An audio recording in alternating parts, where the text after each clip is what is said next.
In the words of the great Adam Pierce, it's official. We knew that there would be a rematch of the Big Ten Championship game on September 27th between the Oregon Ducks and the Penn State Nittany Lions in Happy Valley, but we did not know what time the game was going to be, what the atmosphere was going to be. Well, it was a pretty good bet. No matter what time the game was played, it was going to be a pretty good atmosphere at Penn State, but now we know. It's been confirmed by the Big Ten. It's been confirmed by NBC. This is going to be Big Ten Saturday night, and it has been confirmed by Penn State University. It is going to be a whiteout. This is going to be one of the most cinematic experiences, one of the best games, one of the best sights, whether you're there in person. Good luck getting tickets. Good luck getting semi-affordable lodging at this point in time, but no matter how you're taking in this game, this is the most anticipated game of the season for the Oregon Ducks. But just how big is this thing for the green and yellow this season? Well, Oregon once again finds themselves in the spotlight.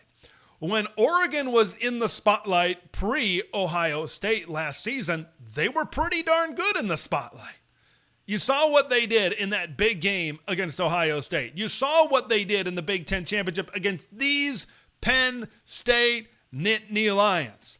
But what happened last year? First game was at home at Autzen Stadium.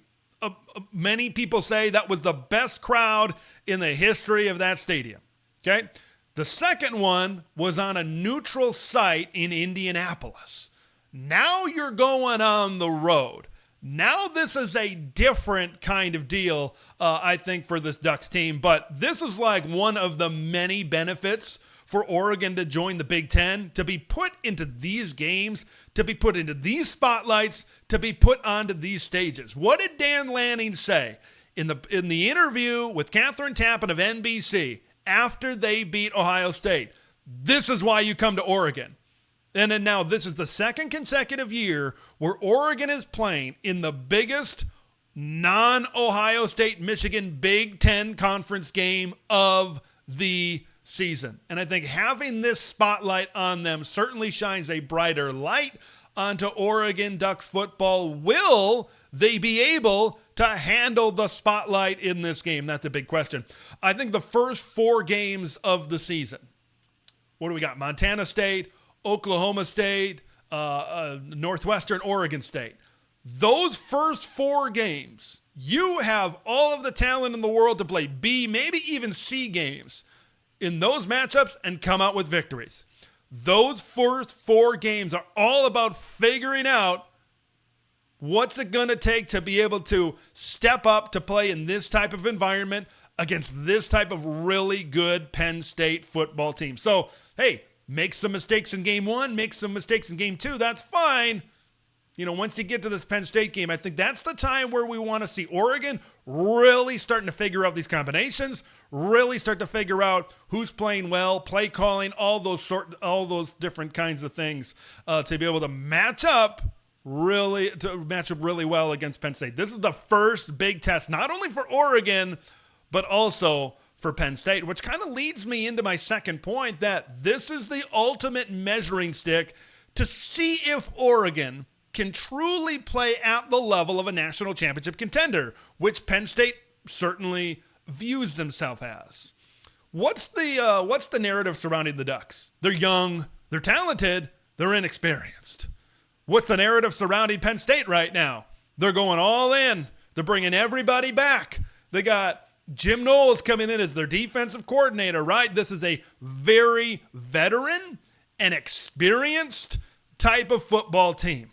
Not only do you have the environment for Oregon that you're going against, you're going up against a team that's been there, that's done that, that's been through big games. Maybe some of these big games, that's kind of the whole thing with the blue and white, is they've kind of fallen short in some of these big games, specifically against Ohio State. But you have a veteran team that's been there and done that. How does the youth kind of react to this type of game, this type of environment, this type of football team?